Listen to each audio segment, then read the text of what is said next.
In this tutorial, we will show you how to unmute hashtags on Twitter using your PC.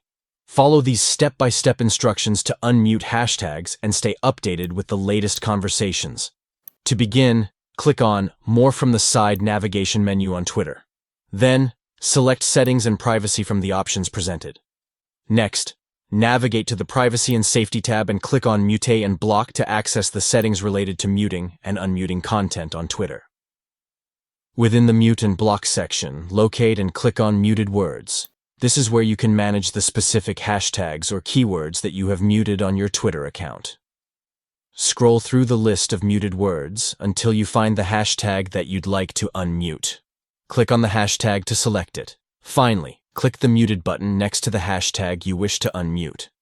By doing so, you are indicating that you want to remove the mute restriction on that particular hashtag. With these simple steps, you can easily unmute hashtags on Twitter and rejoin the conversations associated with them. Stay engaged and informed on Twitter by managing your muted words effectively.